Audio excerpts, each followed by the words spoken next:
Bonjour à tous, bonjour à toutes. Aujourd'hui, nous allons... Mais qu'est-ce que c'est, bordel, encore?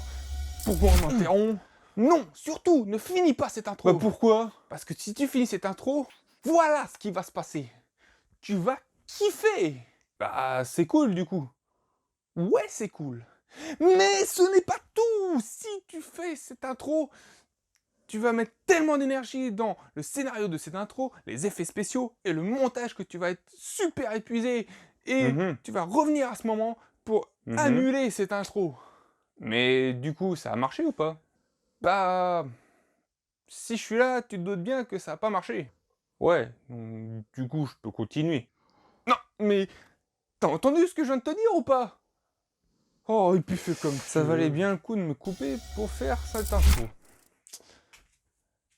Bon, j'en étais où, moi? Oui, aujourd'hui, nous allons parler de Dr. Tomorrow.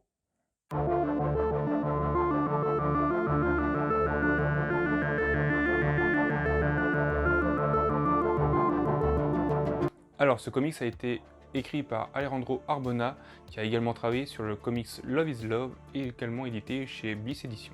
Tandis qu'au dessin, nous avons Jim Tow, qui a également travaillé sur le crossover Deadpool Spider-Man chez Marvel, édité chez Panini Comics en France. Dr. Tomorrow est évidemment un récit Valiant, du coup édité chez Bliss Edition, que j'ai pour ma part récupéré lors de la campagne Ulule, d'où la variant cover que j'ai pour mon exemple. Côté édition, évidemment, je n'ai rien à dire. Bliss est au top. On sent qu'on a un bouquin solide qui durera dans le temps. À la fin du récit, nous avons plusieurs variantes cover.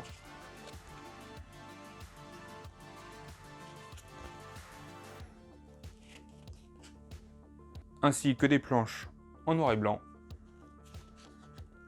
qui nous permettent d'admirer les dessins de Jim Tow.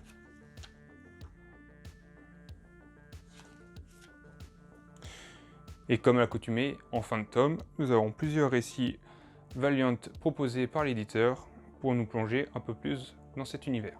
Et nous avons également deux récits, Ivar Timewalker et Faith Dreamside, qui sont recommandés par l'éditeur, étant donné que ce sont aussi deux récits sur les voyages interdimensionnels ou temporels. Le dos de ce comics va évidemment parfaitement bien avec tous les autres récits édités par Bliss Edition, ce qui nous permet d'avoir une collection complètement harmonieuse. Du coup, Dr. Tomorrow, ça parle de quoi? Ça parle de Bart Sims. Bart Simpson. Ah, je le connais bien, moi. Non, c'est pas Bart Simpson. Et qu'est-ce que vous faites encore là, vous? Je croyais que vous étiez rentré chez vous. Mais je m'ennuie dans la maison de retraite. Bref. Je disais donc, Bart Sims est un ado sportif qui a décidé de s'orienter vers la science après la mort de sa mère. Son existence est chamboulée lorsqu'il rencontre le super-héros le plus puissant de l'univers Valiant, c'est-à-dire lui-même, qui vient du futur et d'une autre dimension. Le Dr. Tomorrow a besoin de lui pour déjouer la menace interdimensionnelle. Sera-t-il à la hauteur de son alter ego du futur? Du coup, est-ce que j'ai aimé ce comics?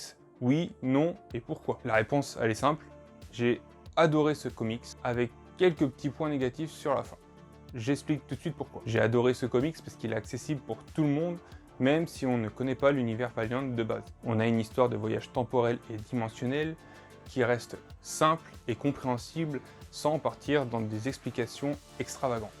Dès les premières pages, on est plongé dans la bataille qui fait rage entre le Dr. Tomorrow et Adrien qui est l'antagoniste. On le voit d'ailleurs échouer dès les premières pages dans la dimension où commence ce récit, car on voit cette fameuse dimension littéralement exploser, détruite. Tout cela pour nous montrer l'étendue des pouvoirs d'Adrien et que c'est une réelle menace. Ce comics regroupe plusieurs héros de l'univers Valiant et je recommande d'ailleurs fortement de lire Ivar Timewalker avant de lire Dr. Tomorrow, même si ce n'est pas nécessaire, étant donné qu'il y fait référence plus d'une fois. Ce que je pourrais reprocher sur ce comics, c'est que je le trouve légèrement expéditif et que le héros n'a aucun mal à battre l'antagoniste qu'on a sur la fin du récit. Rien que pour vous dire, en moins d'un chapitre, c'était fini. Côté dessin, dans l'ensemble, c'est vraiment excellent, mais je mettrai un petit point d'honneur sur tout ce qu'on voit en arrière-plan où les visages sont légèrement un peu brouillons.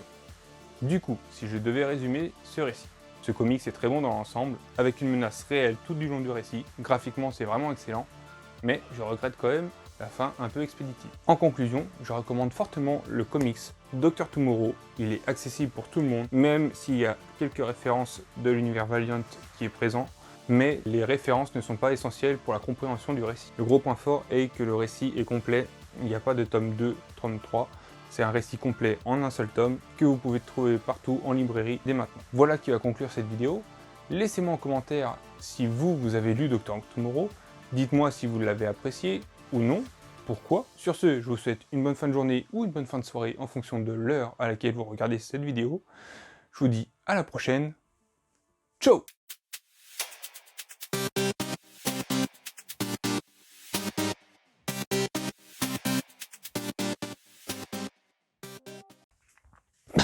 J'en ai marre! Pourquoi j'ai fait une intro si compliquée?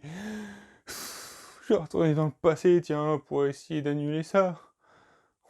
J'espère qu'il acceptera mon mois du passé. Allez, on y va!